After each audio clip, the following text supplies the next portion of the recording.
be both historical and cultural. We need to make sure that we have some space within the library to accommodate the Atherton Heritage Archives, as well as to display art that's created both by community artists as well as the community's youth and children and youth. The library can be a focal point for education on many levels. We want to ensure that with this program that we provide that, both with the information that's in the collections, to the programs and the workshops that it offers, even the building itself. If it's LEED certified, the library, the facility itself can be an environmental showcase. Okay, on that note, I'd like to turn the presentation over to your town planner, Lisa Costas-Sanders. Good evening, Lisa Costas-Sanders. I'm the Deputy Town Planner for Atherton, and I just wanted to briefly go over with you the environmental analysis that we've already completed on the site. The California Environmental Quality Act, referred to as CEQA, requires the town to prepare a study and review the potential environmental impacts that are associated with any new development. We contracted with a firm to prepare a preliminary environmental assessment of the two sites that were under consideration. And we wanted to do that to determine if there were any potential significant impacts that should be taken into consideration during the site review process. I want to be clear that we have not completed the full environmental analysis that's required under CEQA at this point. We've just done a preliminary analysis of a few focused areas. And we looked at two different sites, the existing library site and the new park site. So the consultant did take a look at parking at both sites, and they found that the existing parking would be sufficient for an expanded library at the current library location. The consultant also found that there is sufficient parking available at the park site to accommodate the library use, and that's based on their parking analysis and studies that were done on weekday as well as weekends. Relating to historical evaluation, the consultant took a look at the existing library building and found that it could be considered historically significant. So demolition of that building would be considered a potentially significant impact to a historic resource. And we may not be able to fully mitigate that impact. If we're unable to mitigate an impact, that would require preparation for the full environmental impact report, and possibly the council, if they wish to proceed with that site, they would need to adopt a statement of overriding considerations. The consultant also took a look at the park site to take a look at the historical context, and we do have two historical buildings on this property, the water tower and the carriage house. Design of a new library at the park location would need to be sensitive to these two structures to ensure that there's no impact to the historic resource. There is not an issue with the demolition of this, the main building that we're in right now. It was not considered to be a historic resource. Finally, the consultant took a look at the traffic impacts that would be associated by either expanded library at the existing location as well as a new library at this location. And the consultant found that there would not be a significant impact under CEQA for either of the sites with the new library facility. So staff would recommend that the environmental review be completed before a final site selection is determined. Mike, I'm sorry, is going to discuss the structural evaluation that was completed at the existing library site. Yes, I'm Mike Kashiwagi with the Public Works Department. As Denise mentioned in her opening remarks, in 2009, the town of Atherton commissioned two studies to assess the structural integrity of the existing library. The existing library consists of the original building constructed in 1929, and in addition, which was constructed in 1981. These studies were performed by an independent structural engineering design firm who specializes in structural and seismic analysis. The purpose of the first study, performed in February of 2009, was to determine the structural adequacy of the existing building. The purpose of the second study, which was performed in September of 2009, was to determine possible damage following a seismic event. These reports concluded that both the 1929 and 1981 portions do not meet current minimum standards for structural and seismic stability. That during a seismic event, the buildings would experience extensive damage to structural and non-structural components, and that the report also states that following a seismic event, the library building should remain stable but would require extensive and potentially economically impractical repairs. Next is Dawn with Group 4 Architects to talk And I'm about last, I promise. the site analysis. Okay, good evening, Dawn Marcus with Group 4 Architecture, and likewise, a pleasure to be back here tonight. Last time we were here, we did present the site criteria that we looked at, and we presented the findings on the park site. So tonight we actually have both sites that we were commissioned to look at. We have the existing library site and what is the proposed park site, which is the main residence site in the park. As you recall, we had two sets of criteria we looked at. We broke our criteria down to what we called prerequisites, meaning that in order to fulfill requirements to actually even be under consideration, they needed to meet these prerequisites. And then we looked at each site kind of based on standard planning practice criteria that we looked at, as well as additional criteria that we developed with the community at the community charrette that we held and the community meetings that we held, and then also working closely with the steering committee and city staff. And so this criteria is used to look at the two sites, and again, they're looked at comparatively to each other, and so that should be kept in mind, that it's looking at this site, the main residence site, as compared to the existing library site. So when we go through that, I'll try and be as concise as I can be, and really look at the differentiators for that. So what sets the two sites apart as far as being good sites for potential libraries? As we looked at prerequisites, pretty standard. Lisa talked a lot about the planning and zoning code requirements in terms of CEQA. Both sites are considered definitely meeting the prerequisites. Both sites would require either an amendment to the zoning code or a variance at the park site, which is not typically unusual, or the existing library site as the historical building that's there. Additional planning would have to be done to determine if that's able to be demolished, as well as the existing library site is on two parcels currently, which would either have to be a merger done for those two lots or rezoning as well. So, additional prerequisites that both of these sites have excellent character and ambiance, and that adding a building to that would not detract from that, but would enhance it. And in both cases, we feel that a very sensitively designed library, respecting its context, could deliver that. In terms of cost and schedule, that there's not any unusual barriers or unusual costs that would make it prohibitive to develop as a library site. So those are kind of the prerequisites. And I'm going kind of faster because they're the same that we presented a couple of months ago to the commission. Those haven't changed. So as we look at the more detailed analysis in terms of the overall criteria for the site that was developed, we actually were able to break those down into three groups in terms of context.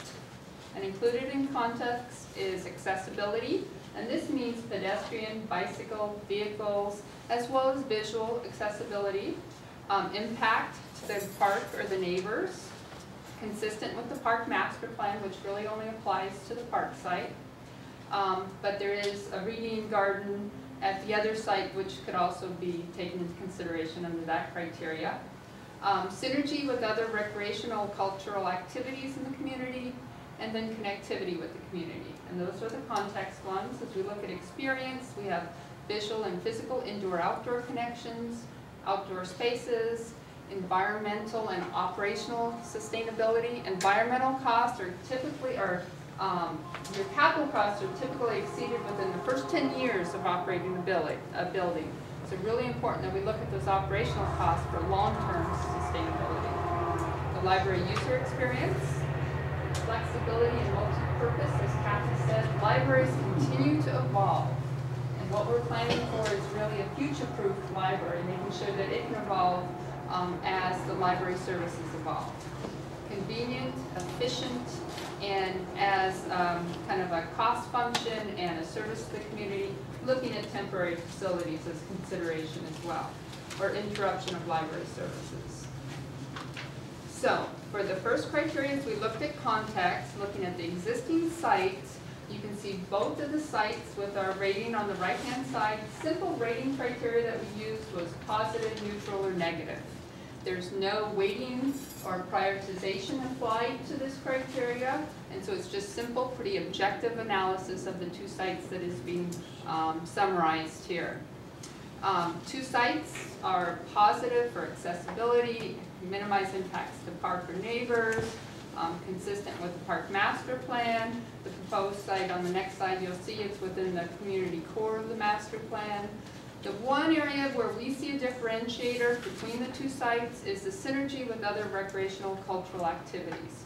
As we look at the existing site, the neighbors being the police department, town administration, the corporation yard, your public works counter, and your building and planning, not a lot of synergy there for other cultural or recreational activities to kind of have synergies or joint programming opportunities or for just things to build on each other as they do in kind of contemporary libraries. And then connectivity with the community, both sites were considered very positive in that.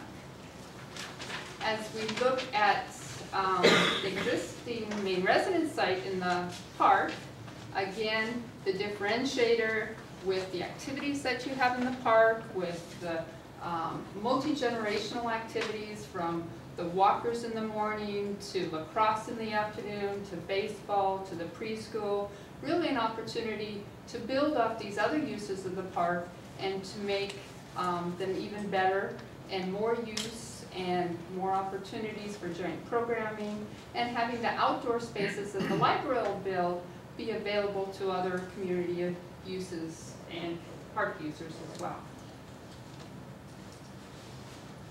And here's just some images for indoor-outdoor opportunities, joint programming. So experience and opportunity, 4 criteria here, and this is a kind of a big differentiator from the existing site to the park site. The existing site, as you can see from its long linear shape, is limited geographically to this linear shape, and so our opportunity to develop outdoor spaces to complement the indoor spaces on the existing site are limited. We do have the rail right across the road there, which also will have an acoustical impact to the outdoor spaces. The environmental and operational sustainability. The ideal shape of a library is one that you can survey of this size from one service point. The more long and linear your library gets, the more difficult it becomes to see both ends of the library from one service point. The environmental aspect of the existing site, because of those big, beautiful redwood trees, are just wonderful as tree specimens, but they do block our opportunity for photovoltaics and daylight harvesting, which will have a cost impact in terms of operations and energy use. The library user experience then, because we're not able to create as many indoor-outdoor complementary spaces, is less than positive at the existing site as well. And on the park side, as we look at the visual indoor and outdoor connections, there's really no backside to the main residence site, as you know. All sites of this have opportunity for very different indoor-outdoor experiences, from complementing the pavilion space with an activity space outside, to a passive reading site, perhaps on the meadow side, to additional space that might complement the tower green or the green space between the water tower and the pavilion building. So the outdoor spaces, the visual, physical indoor-outdoor connections of the park site are seeing very positive. Operationally, we are able to develop a more efficient footprint for this size of library, and then environmentally, we do have great opportunity to really maximize the solar exposure for daylight harvesting and photovoltaics. And then the library user experience will be enhanced with those outdoor spaces as well. And then just some images of other libraries that have taken advantages and create outdoor spaces that can be used when the library is open and closed, and complement the indoor spaces as well as the park places. Our last criteria under functionality, flexibility, multi-purpose, efficient, convenient, and interruption of service. So in the flexibility and multi-purpose, still see the existing library site is more challenging than the park site, just again because that long linear nature of the site. The efficiency, I mentioned that in terms of functionality, is more limited on the existing library site. The convenience of both sites is very good. The existing library site is well known and it's been at that location for a long time. Most of your residents, however, more residents do come to the park site. It is kind of where your community gathers at this point, and so it's very accessible, obviously. And then both sites are again differentiated by the interruption of service. So as we look at having to demolish the existing building on the existing site, looking at having to provide temporary services, either rental space, bringing in a bookmobile, or providing alternative services during the period of construction. Whereas if it was built on the main residence site, there would be no interruption of service other than the move over time, which would probably be 4 to 6 weeks, moving from the existing building to a new building.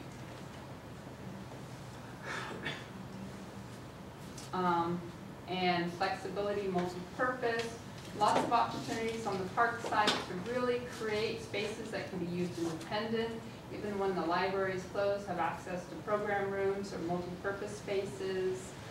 The efficiency I mentioned. Again, convenience, just because your park site does attract most of your residents right now, that really kind of reinforces that convenience to them. And I already covered the interruption of service. So just showing some multi-use flexible spaces, opportunity for arts classes in the program room, opportunity to have Wi-Fi inside and outside, and the multi-generational kind of flexible spaces with movable furniture. And with that, we're going to conclude with just a quick little book on this. What do you have there?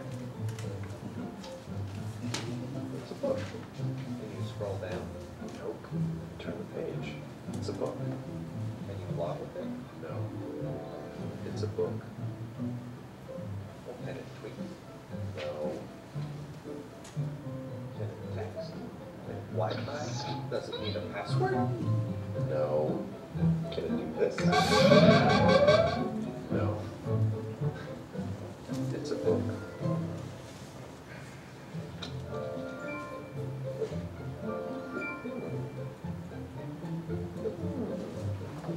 Are you going to give it back? No, but I'll charge it up when I'm done.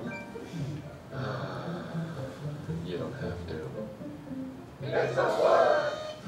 By Wayne Smith.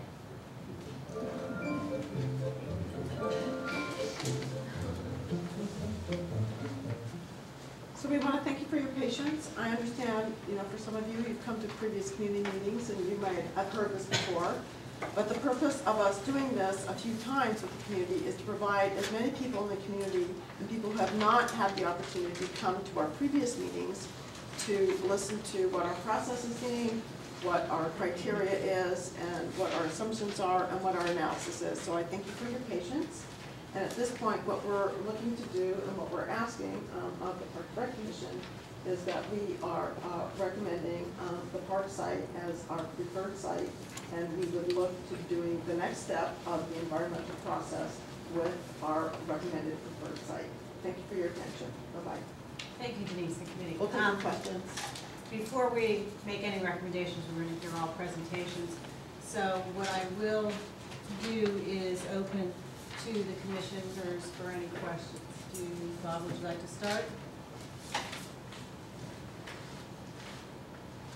I guess questions on the parking. You don't think, I guess you've answered it, minimal to no parking issues, and traffic. That's just, period. Huh? Well, I don't know if Lisa wants to answer that. The traffic engineer did the study, and the site, the existing library site, I think is actually summarized as needing 2 additional spaces.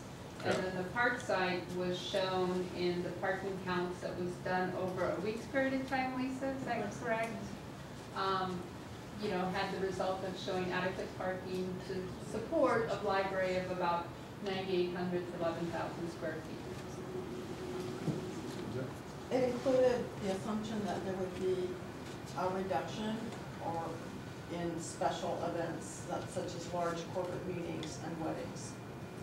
And the parking requirements for those large events, particularly on weekends, was factored into the study, and the assumption would be that they would not continue to the extent they are. Thank you. Actually, my question was about the parking as well. The current site, there's also street parking. And there's So- Caltrain. Right, so there's certainly a lot more parking over there than there is in the park, correct? I believe the report says there's 42% usage at the present site and 52% parking on the old sites on page 14 and 16 of your report. Look at that. In other words, the park site has more parking spaces used and will have more parking spaces used, most likely. Excuse me for interruption. That's my biggest issue. I think my issue is, I read the report and the traffic says that there'll be impacts, but there, no mitigation is required. I just don't. Living on the corner of Watkins and Millfield, I don't believe that. I'm very skeptical. One of the things that's not atypical is for ongoing monitoring, and I don't know if Lisa or Mike can speak to that. Conditions can be put on approval that require updates or continued check-in afterwards to look at if additional mitigation requirements are done. I'll just answer the traffic question you have. For CEQA, we're looking at significant environmental impact, and so we have different levels of threshold. Is there going to be more traffic? Possibly. But does it rise to the level of a significant impact? Our consultant concluded that it did not. So they took a look at the traffic patterns. How are people going to be entering and leaving the site? What locations they're going to choose? The problem with the Watkins and Middlefield is that it's difficult to cross the road because you don't have, the break. There's no stop there, and so there could be a minor change in the delay time, Yeah, but so it doesn't change the level of service. So reach that. I understand threshold. When did they make? When was the survey or the testing done on the traffic? So look back on the. Do you recall what month they did the survey? I thought it was the data. May, but And it then- says, if you have the report, it should state. Okay, because the traffic has changed significantly in the past 2 months since that was done. They put that new signal in on Middlefield. Now the traffic is much worse, backing up both ways. So I just think that survey's out of date now, given that new signal. It's I don't think that signal is, I think that signal is more than 2 months old. No, it was when school started. It's when school Because we tried to started. get it there for the school. Yeah, so it kicked in end of August. Because that's where I go back and forth to work every day. So We're asking questions just of the presenters right now. And I wanted to ask you a question. Okay, we'll open it to public comment when the commissioner's done. I don't comment, I just want to ask you questions. Not yet, thank you. Okay. Anything else? that's it. I think my main concern would be, again, the traffic because of the preschool that was in here. And I know that we're trying to control the in and out right now. But if we didn't have the 600-member parties, we probably wouldn't have that much of a problem. Right, But just yes. clarify, so one of the things we did look at in the cost model and on the park site is adding improvements to the existing site circulation up to the library where people would be coming to the library. So looking at traffic calming strategies with crosswalks, those things are included in that project budget that we put out there. So just based on that, the concern just we've had in walking in the park is a lot of people do drive quickly into the park. And so wanting to make sure that as we're planning the library, there may be adequate parking spaces, but perhaps internal circulation could be looked at being improved to make it safer for the people in the park. That would be my. And that was in the project budget that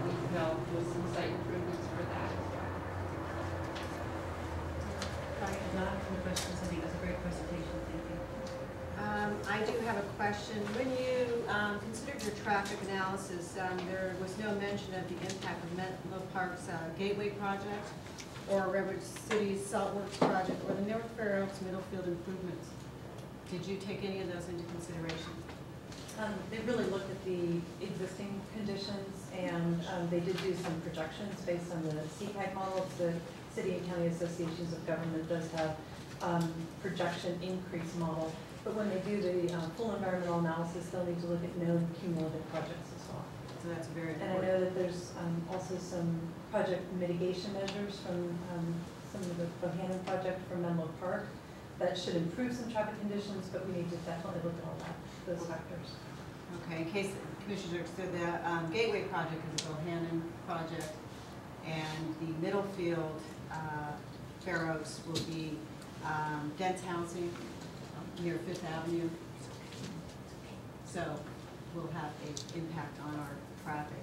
The other question I have, with the size, you talked about 11,000 to 12,000 square feet, 3 to 4 times the current footprint of this building today. Actually, the program template, I believe it's in the presentation as well, was 9,800 to 11,100 square feet, the options. And the exact size has not been finalized at this So, point. I understand that. So how can we determine there will be no traffic impact with that size and additional people? Because the parking study was done on the larger size, we put that contingency in there, and so the parking analysis is generated by number of cars required per 1,000 square feet, and they did use the larger size to generate the parking count anticipated. How many people visit the library now on a daily basis?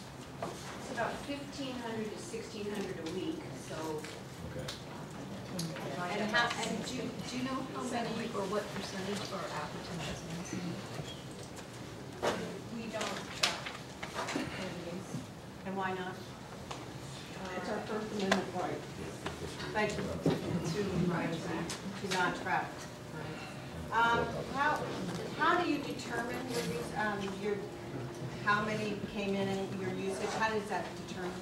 Every library has what we call a gate counter at the door, and basically it's an electronic device that just counts. So if I run in and out 3 or 4 times, it counts me 3 or 4 times. Correct. So if I drop off flowers for the garden club, it counts me twice as going in. Right? We divide it by 2, but yes, if someone was standing there going in and out. So question I have also, when determining the usage, the needs assessment of our facility, is this a county assessment of our needs? I'm not sure I understand. When your report says there's the needs assessment, so what is felt a library needs, is that, how is that determined? How were those needs determined? There were a number of different, I'd have to go back to the needs assessment, but there were focus groups, surveys, some key informants. So it was a community process. A community process in what way? Because when I went, you already had this material when I attended your 3, so how did those needs come to term? How did you determine those needs? Who did you survey? There was an architect firm, Anderson Brule Architects, that are located in San Jose, that were hired to conduct a needs assessment. And what way did they determine that? Did they survey the Atherton residents? How did they get that? How did they get that? The ways that I just listed, they did some focus groups, key informants, there was a survey, and. Where was the survey? I didn't get a survey. There were, it was a general survey open to the public that was publicized. And so were they just surveys that people that came into your library, our library? It was a computerized survey, and so it was on our website. I think it went out in the community newsletter. I could check on that and find out, but I know it was well publicized. Did any of the commissioners see that survey? Yes. And it was not done this year. It was So the 2 needs years ago. assessment was 2 or 3 years ago. what, you know. 2009, I think this past summer, I got involved in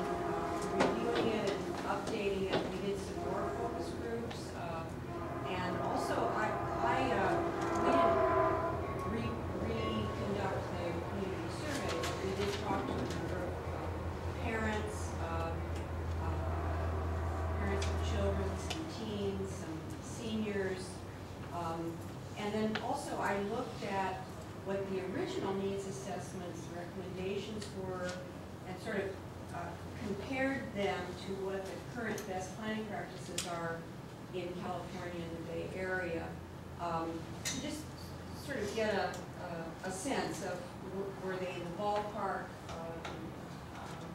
how well did they do. And I think they are in the range. But then we've started, we're in the process of developing an actual program. We're still in the beginning stages of it, but I think that range of 9,800 to about 11,000, it's pretty well in the range of what you would expect in terms of the amount of seating that's needed, the kinds of display shelving that's required, and the programming space too. That's really one of the things that helps it out. I think that's all I have for right now. Does anybody else have anything? Okay, I will open up to public comment. Is there anybody that would like to speak on the first presentation? I'm Paul Jones. I've been a resident of Atherton on Moulton Drive for 48 years. My wife Nancy and I raised 5 children in this community, sending them through schools and have used the park and the library in many different ways for many years. I would like to compliment the committee on the work that they've done to date, but before a firm site is selected, I think there are a number of things that we need to consider. First, we ought to recognize that we have a town center design that will be on display next week, and it should not be done in isolation. The library site should not be selected in isolation from that center design, because that will change the character of the town center, I hope. I think that if a detailed environmental impact study is made, it should include more than just the 2 sites, the old site and the existing site. I think a search for alternative sites is very important at this point. Also, I would like to suggest that locating the library here in the park is going to change the nature and volume of programs in this park in very, very fundamental ways. And in order to get a proper reflection of the attitude of the community on that subject, I think it's very important to hold a referendum of some sort to let the entire population of Atherton cast its opinion as to whether the park site is acceptable or not. Thank you. Anyone else? I'm Stuart Aubrey, and I've lived in Atherton for 13 years and a supporter of the library and of the park. I just wonder how many people read the article in the Chronicle on Monday about the library renovations in San Francisco. Well, the pertinent fact that I'm bringing up now is that the usage, according to this article, has increased by more than 50% at the renovated libraries throughout the city.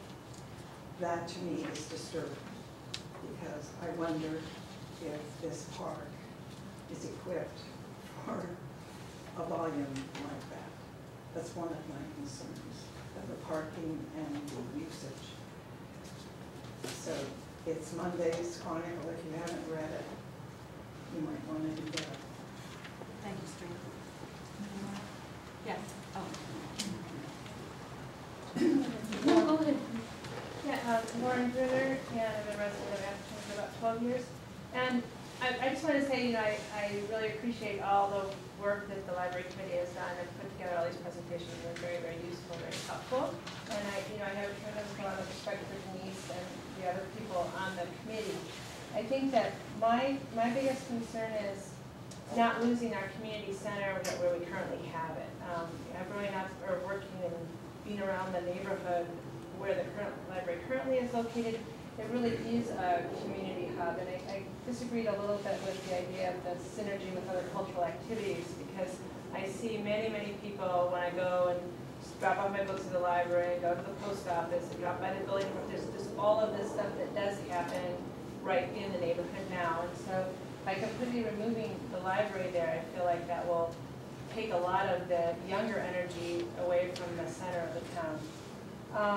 I also do feel that the neighborhood there really does absorb the cars and absorb the parking. I have a lot of concerns about the park. You know, my children went to play school. I've attended many of the other events here, and there were so many times that I could not get parking. And I don't necessarily think that I want the park to completely eliminate all the other uses, that other people can't necessarily use the park facilities for an event because it's going to cause problems with conflicts with parking with the thing. So I respect the fact that there was a parking study done, but it doesn't add up to me sometimes with what my own experience has been here. If the issue is of a historic building, you know, I recently had a pool cabana moved in my yard from one side to the other, a 1920s pool cabana, and maybe we could actually pick up that building, that historic building, and move it to someplace else and reinforce it so that that facility could be saved and the location could be used. That's something you might want to consider if that's a choice. And I just say that I really have tried to keep a pretty open mind on this. I have a lot of respect for many of the people who researched this.